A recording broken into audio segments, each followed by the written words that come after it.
Hey guys, what's going on? So when you're watching this, it'll be my 1100th day in Marvel Strike Force. So I'm going to do a roster review and go over basically everywhere I'm at in this game.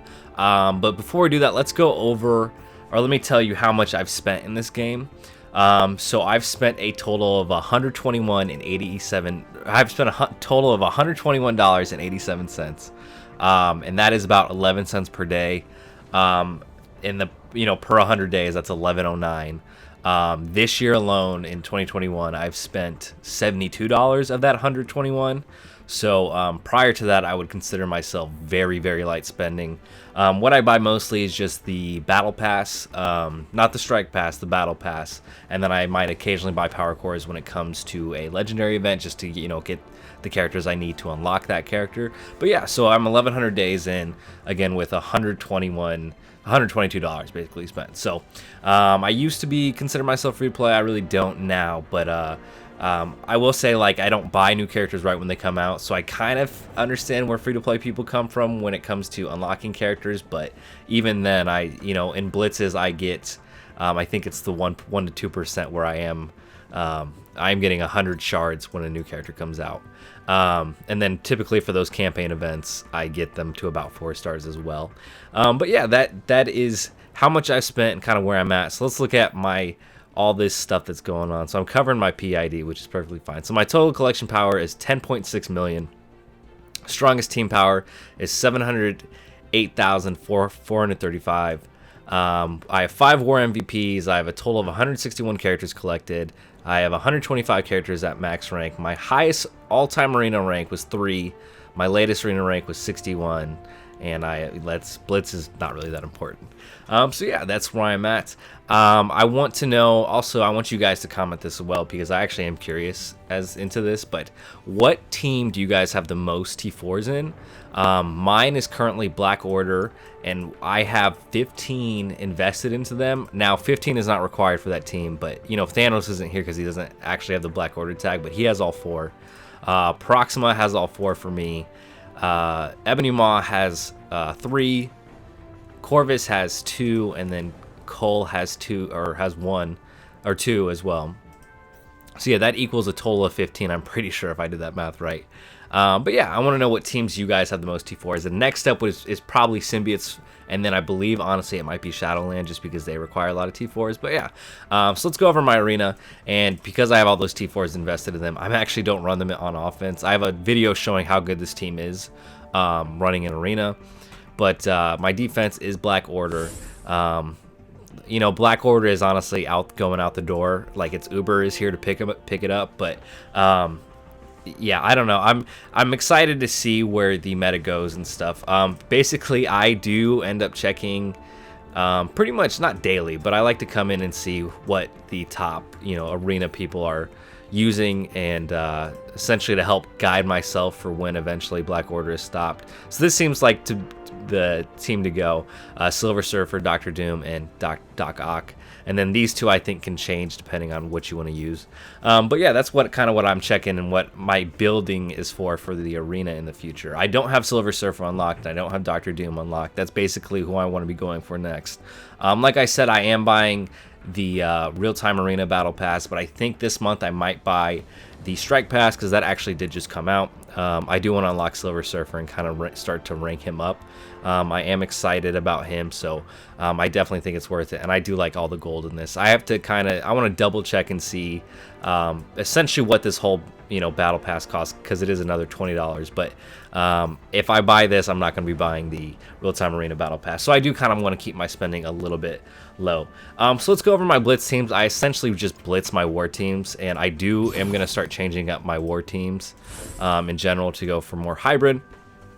So as you can see, I have them in basically where I kind of place these teams at in this game and how good they are. So yeah, like I said, I just blitz my war team. So as you can see, this is my war defense. Here's my Young Avengers. I don't put Captain Marvel on this team. Here's my Zemo team, my Asgardians, nothing really surprising here. This is where I have Captain Marvel on Wave 1 Avengers. I think Thor is better there, but at least for blitzing, this is where I have her. And then, yeah, basically this is it. And I use as many characters as I can in game, so that's why you see all these weird teams at the bottom. They give me a lot of points right when Blitz starts, but later on they're not really worth blitzing. But yeah, that's my Blitz team. Right now we are currently in war. So hopefully by the time I reach the end of this video, war will be over so I can show off my defense. But I want to show off Dark Dimension. I beat all of Global. Now I'm waiting on Cosmic. For those that don't know, DD4, you have to have 4 characters for each trait to get in. So currently I have 3, and I'm either waiting on Long Shot or Corvus Glaive. It's probably going to be Long Shot because he's missing one Gear 15 piece.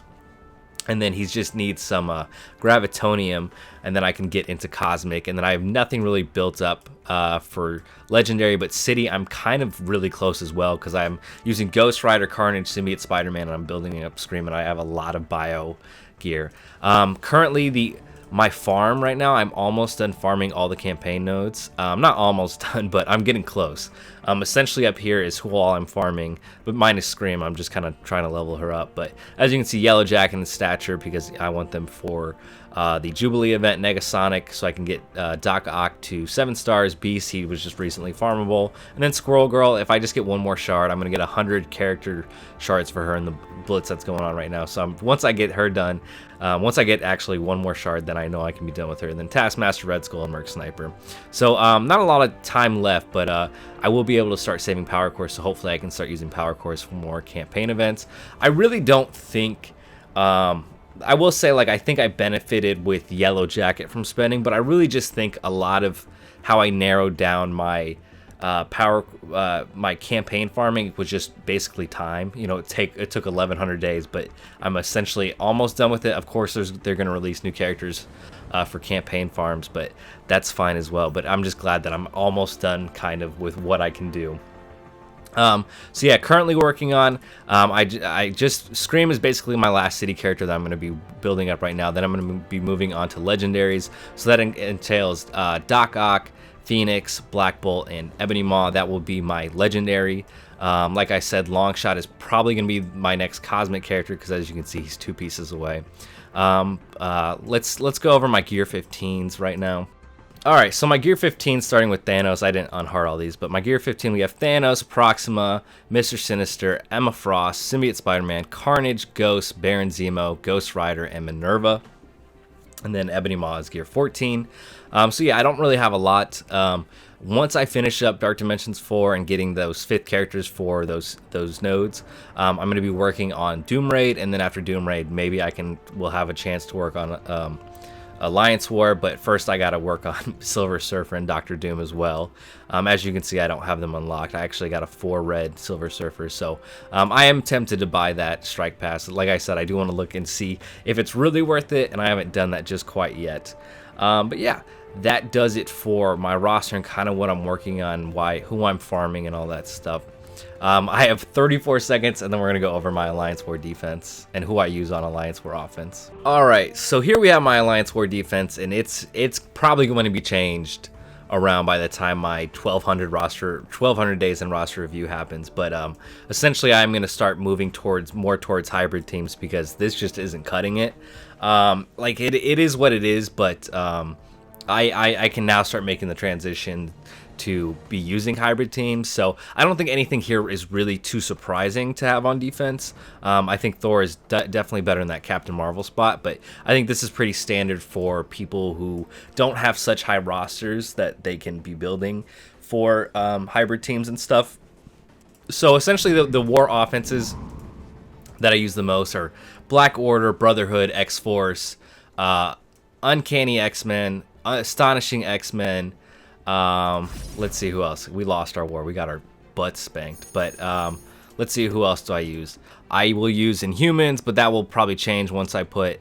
I'm going to use these 3 with Coulson and then Silver Surfer. Shadowlands, of course, I use them on offense. I use them on big punch-ups and symbiotes. I think I mentioned A. If not, I use Supernatural occasionally and Zemo as well. So I don't think there's anything surprising there. I use pretty standard teams for the most part, and I don't really struggle too much against who we go against. It's just about if my team is within that power range, which it's kind of starting to slack. So, but I'm not even really worried about Alliance War right now. I do want to say that right now, what feels like my biggest bottleneck in this game is honestly mini uniques. I'm not really worried about superior catalysts or you know, anything along those lines, because I have a ton of them. And the reason I have a ton of them is because whenever a new character comes out, as we scroll down, you can see, look at these characters. These are all, you know, she's level 80. She doesn't have any orange gear in there. She's level 79, doesn't have any orange gear. She's gear 12, gear 12. So essentially when a new character comes out, I take them up to 80, gear 12. Anyone that's like weirdly at like 78, like Shatterstar is, it's just because I wasn't at level 80, so I just decided to stop. But yeah, Moon Knight's level 80. You know, Red Guardian's level 79. But right now, when new characters come out, I take them up to level 80 and don't put any orange gear in there, orange gear into them for the most part, just because mini uniques are my biggest bottleneck.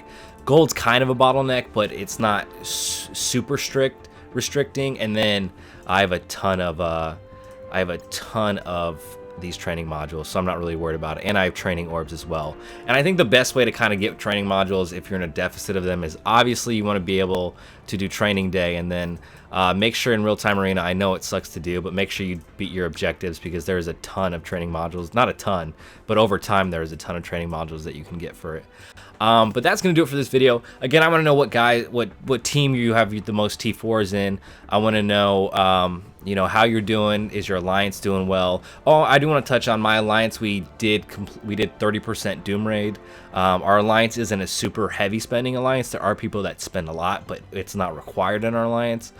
We mostly do full clears. Last alliance where it wasn't indicative of that, but yeah, I'm in a really good alliance and a really solid alliance. And again, like I said, the only thing I need is mini uniques. But yeah, that's gonna do it for this video. Let me know what team has the most T4s. Let me know how your alliance is doing. Let me know how you're doing. Let me know if you are looking forward to hitting 1100 days, or if you even think you'll reach that point. But yeah, that's gonna do it for this video. Thank you guys for watching. On this channel, I do guides, I do orb openings, and I do streams, and I do all sorts of other Marvel Strike Force stuff. So make sure you subscribe, follow me on Twitch, hit that like button, and I hope you have a great day. Bye.